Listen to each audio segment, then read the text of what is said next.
here I am, a rape victim of his, who he beat a dog probably to death in front of me to keep my silence, standing in your doorway at 9:30 at night with a knife in his hand. And what he said to me next is like what put me over the edge. He just looks over his shoulder and calmly says, "Hey, how are you?"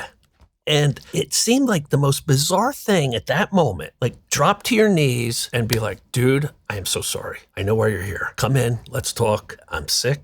Let me apologize. Let me make amends." Like, do that. And I've got all this rage and hatred, and it's been growing and building and building. And I'll go into the face and the voice I used in his doorway right now. I'll take myself back in time for a split second here so your audience and you can feel and see the rage and anger and hatred I had for this animal at that moment in his doorway. I'd been out all day drinking and doing coke and popping Xanax. And I met him at the house. All my friends knew about this bike deal that had gone sour. And I told him I just ran into the guy. Like, it's been years, and I just ran into the guy. And he's like, that prick's got to be number one on your hit list. And before I could stop the words coming out of my mouth, I was just so beaten down with life and with the drugs and with pain and just, I just couldn't keep my secret in any longer. I had seen Peg. He's at the forefront of my mind. My wounds are all ripped open. And my buddy says, that biker guy's got to be number one on your hit list. And I'm like, actually, he's number two. The piece of garbage that raped me as a kid is number one. And there it's out. Never told anybody. Couldn't tell my girlfriend in college. Couldn't tell my father. I didn't even mention this. My father sat me down multiple times when I was a kid to say he was hearing rumors about Dennis Pegg and wanted to know if he had ever touched me. And I just couldn't bring myself to tell him. I said, "No, Daddy, never touched me." And so here I let it out to my friend. And my friend's like, "Who is he? Where's he live?" I'm like, "He used to live 2 minutes from here." And I decide, let's go confront him. Like ever since I saw him with that young boy in that deli, it just was haunting me, because I heard that nickname and he used to make me call him that nickname. And I couldn't let go of the fact that he was still molesting boys 30 years later. And, another reason why I never spoke up is, my father came to me that there was rumors he was taking young male inmates home from the jail to his house to mentor them. And in the middle of the night, he's attacking them. And they're running out of his house in the middle of the night in little town of Stillwater, hitchhiking, and residents are picking these hitchhikers up. And they're like, "This guy just pounced on me in the middle of the night, pulling my pants down, trying to rape me." And it spread like wildfire. And my father heard this and asked me about it. And I was like, "No, Dad." And then another lady from our hometown of Stillwater told my dad that her son was raped by Dennis. And that son was a classmate of mine. My father told me who it was. And he asked me again, "Did Dennis ever touch you?" And before you answer, I just want you to know, this doesn't go any further than you and I. I'm never going to make you go to the police. You won't have to worry about testifying in court. You just tell me if he's touched you and I'll go handle Dennis myself. So I equated that to my father saying, "I'll go kill Dennis." Why wouldn't you? And that was too much weight. Do you want to send your father into a death mission? Either to kill somebody or possibly be killed? I don't want that weight on me. I've got enough trauma already, as this little 13, 14-year-old kid whose father's saying, "Just say the word and I'm going to go kill somebody." So I just said, "No, Dad, he's never touched me." And so here we are. And, back then my father told me my classmate had filed charges against him. He's like, "Yeah, his mother told me, they filed charges." So I'm waiting for Dennis to get arrested. You can't be a lieutenant in the jail taking inmates home, trying to rape them in the middle of the night, and nothing happened to you. My classmate has filed charges against him. I'm waiting for my father to say, Dennis going to jail for raping your classmate, and that never happened. So I just thought he was untouchable because he was law enforcement. Like he's covered. So why come forward? The one time I came forward and let my pain out with the teacher, nothing happened. So like I'm supposed to think this time it will, when all these other things are going on and nothing's happened. And so I'm haunted by that kid in that deli. And I'm like, it's time to go confront this guy. And this guy had retired, but he was the firearms instructor for our county and for Morris County. So everybody in law enforcement has to get recertified yearly. They got to go to him to get recertified to carry a firearm. This guy's a firearm nut. And I'm like, this guy's, like going to be loaded to the hills. So I'm like, I go, take a steak knife with you. And I go, and I went like unconsciously, like grabbed my Boy Scout knife that he taught me how to sharpen to get a perfect blade on. Like as a young boy at Christmas one year, he bought me a whetstone kit and taught me how to sharpen my Boy Scout hunting knife. And I kept that thing razor sharp all these years. And that's what I grabbed to go to his house with. Irony, whatever. Karma. This guy's got karmic debt out the wazoo, and it needs to be paid. And it's not like he and my buddy and I devised any sort of scheme. It's not like we sat there and like, all right, we're going to go, we're going to do this, we're going to do that, I didn't even know if this guy still lived there. Like, probably, like, because he's still in the area, but he's got a long driveway. We park halfway up the driveway. I run up, and there he is. Front door's open, screen door's shut. He's sitting watching TV, and just like full-blown panic attack. This is the first time back at that house since he raped me. And just like I the way my fingers would dig into that wooden chair when he was performing oral sex on me, like everything is just like getting rigor mortis in me. And before I could completely freeze, I walk up to the door, I rip it open, I break the hinge. And this is the part, people reach out to me all the time and want to go confront their abuser. Like whether not to do what's going to happen in a minute in the story, but just to confront their abuser. I'm like, don't bother. Like, you will never get them to apologize. They'll never let that guard down. They just can't.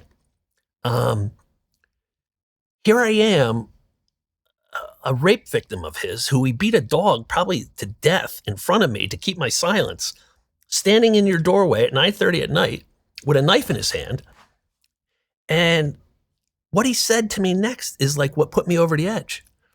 He looks over his shoulder and calmly says, "Hey, how are you?"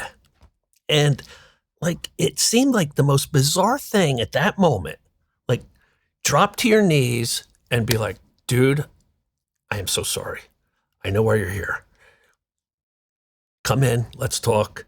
I'm sick. I violated you. I broke your trust. I can only imagine the damage I've done to you. Let's talk. Let me apologize. Let me make amends." Like do that. But no, they can't. They cannot let that guard down.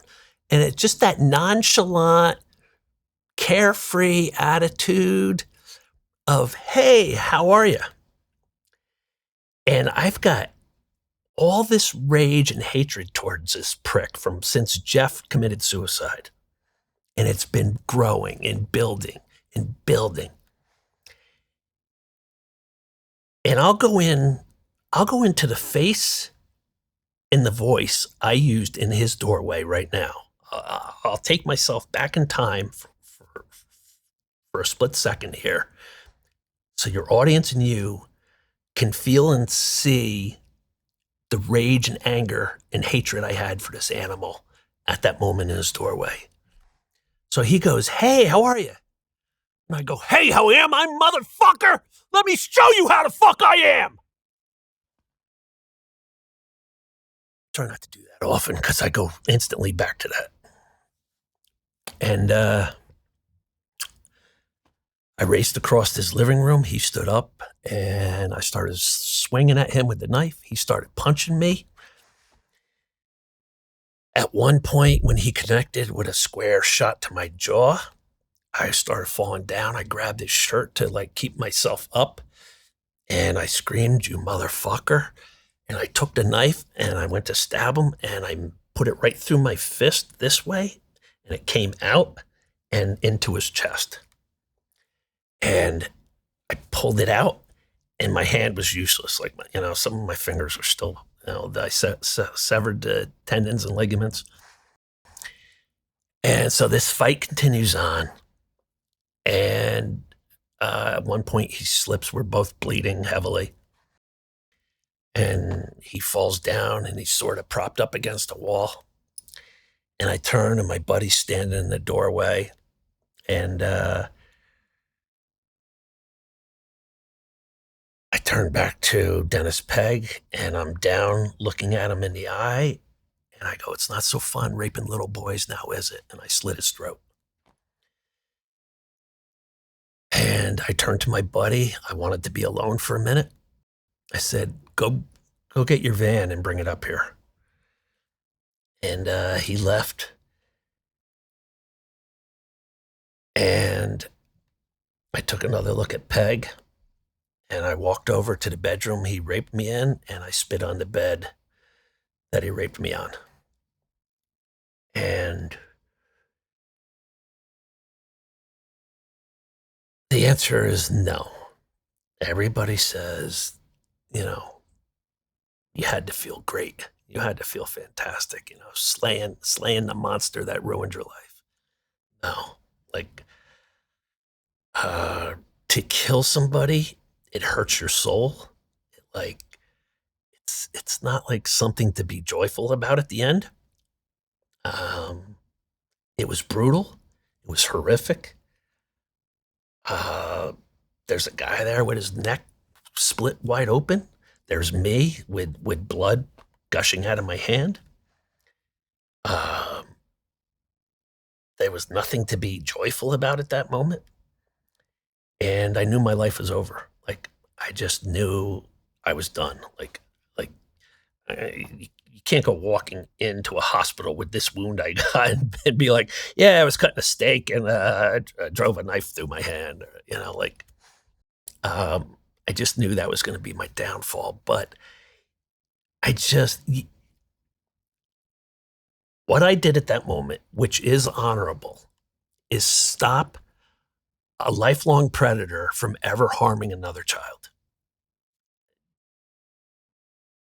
Nobody else was stopping this guy. The police, prosecutors, the sheriff's department, nobody. Like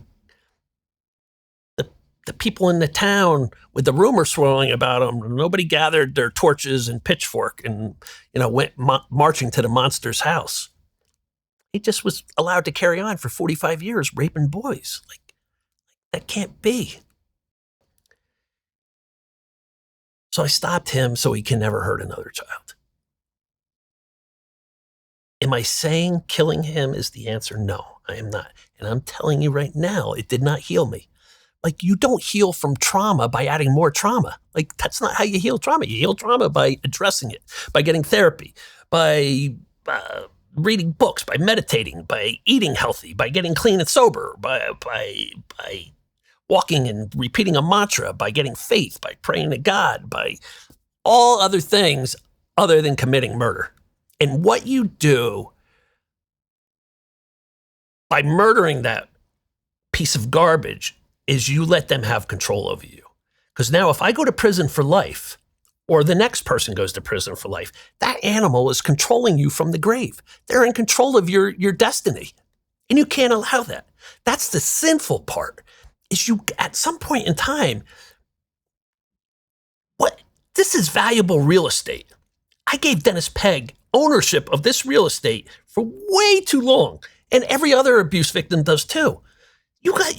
This is prime real estate. You can't allow your abuser to control this. And that's what we do. And if you go do what I did and you go to life in prison, that piece of crap is controlling you from the time you were a child all the way to your grave. That's not healing. Oh, man. And that's the part that eventually dawned on me. Like I got arrested the next day.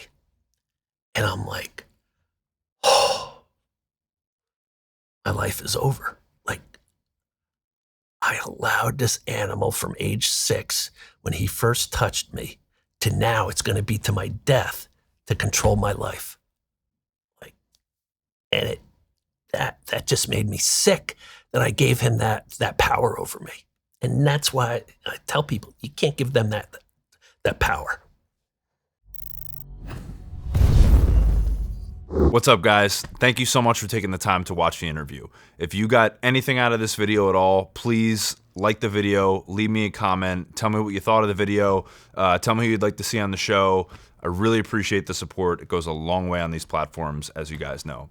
Most importantly, I have some excellent interviews coming up in the future that I'm really, really excited about. So please subscribe to the channel so you don't miss any of them. But that's it. Thank you for your support. I really appreciate it, and hope to see you again soon.